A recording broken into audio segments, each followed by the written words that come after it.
Chris Bortz, developer. He's a council member, real estate developer, attorney, chair, planning partnership board member, Breakthrough Collaborative Board of Trustees, Cincinnati Country Day School, and a board member of JCRC. Good evening. Thank you for having us, to the Greenwich, to the League of Women Voters, the media outlets that are here. I agree with much of what has already been said. I might say just a little bit differently. I think among our top priorities is job attraction, job retention. The single best vehicle for that is going to be a regional development authority, right now under the guise of the Port Authority. The key is it has to be properly funded. We're expecting about $20 million a year from the casino revenues, that's gaming revenues. The entire amount of that, after we replenish city reserve accounts, should be utilized specifically for site development. That's when we get calls from companies all the time. They say, we're looking for a space like this along this corridor with these amenities. We don't have those spaces because we're an older built-out city, and trying to assemble them and develop them quickly is a challenge. We have to be prepared and ready to put businesses in place when they call. We've been missing that for too long. Second critical priority is services, which relates to the city budget. We've been talking about a looming deficit, which, by the way, has shrunk by a third in just a matter of a few weeks because revenues have spiked. So I don't think that that budget deficit is really all that big of a challenge for us right now, because we have accidentally gotten closer to a structurally balanced budget since we haven't hired anybody in about 5 years. The real challenge is going to be, how do we expand and enhance services that we're currently providing? And I think the answer is regional funding for regional services. Top of the list, the bus system. We have to get other jurisdictions in Hamilton County to contribute to it. Otherwise, it'll never grow and be effective. And our health clinic network. The city of Cincinnati cannot continue to afford that critical service all by itself. We need support from the rest of the community. And then finally, schools. It's critical that our schools not be the best public district in Ohio, not the best public district in the country, but the best schools around anywhere. And the way we get there, I think, is through a Promise initiative like in Kalamazoo, Pittsburgh, Denver, and other locations, where we can tell any kid that goes to CPS, graduates in good standing, gets accepted to a college in the state of Ohio, that we will provide full funding regardless of your economic need.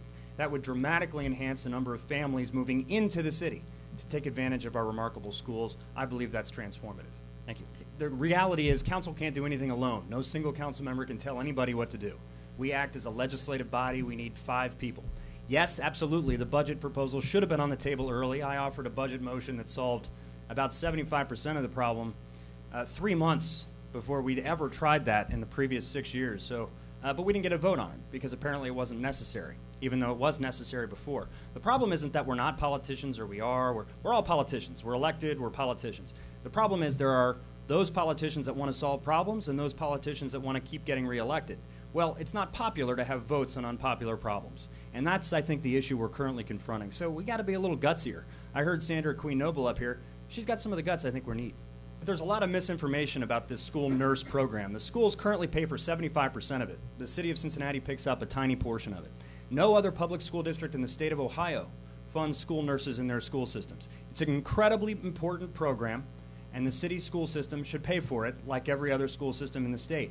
If they really wanted to ensure the passage of their levy, they could have said we need a capital levy and we need an operating levy, and we want to fund school nurses with an operating levy. People would be going out in droves to vote in support of it. But to continue to blame council for saying, look, this really isn't something we can continue to afford, we have a core group of services that we need to provide. That should be our first mission. But to say that doesn't mean that health in schools isn't critical. It is. And we're not going to pull the money back if it's going to result in removing nurses from the schools, and we said that 2 years ago. I'm not an anti-taxer. I think we should be raising taxes to pay for things specifically. And one thing we can raise taxes for is to pay for the Cincinnati Promise. It absolutely makes sense. The Strive Leadership, which is a group of education professionals that have come together to find bold new initiatives for funding educational improvement, are taking the lead on the Cincinnati Promise. There are companies at the table now, including many who have publicly voiced their support for the promise. They don't really want to be identified yet because it starts with a leadership gift. The city of Cincinnati should provide that leadership gift, and we should do it by increasing the property tax. That's money that goes right back into our pockets as taxpayers because it would increase the property values of our homes if our public schools were the best in the nation. That should be our target, and that's the kind of cap-over-the-wall thinking we should be having. Bold leadership. We have a time in Cincinnati now. We're at a moment of renaissance. We need these bold ideas and bold changes and bold new directions to take us from where we are to reach some of our greatest potential. And I think we all feel it. Cincinnati has great potential. I was teasing about Sandra Queen Noble, but I do think that that's a critical problem right now on our council, is that there is a fear a fear of making unpopular choices, a fear of making bad decisions. But the truth is, we're only failing if we're not taking the critical risks. We're failing if we're not being bold. We're failing if we're not challenging the status quo. And I believe we've got a group of people running for office, all of whom are dedicated and committed to the city. So we're going to have to allow them the room in the next 2 years to make those challenging decisions, even if they're unpopular. That's what we should be looking for in our candidates. Thank you very much.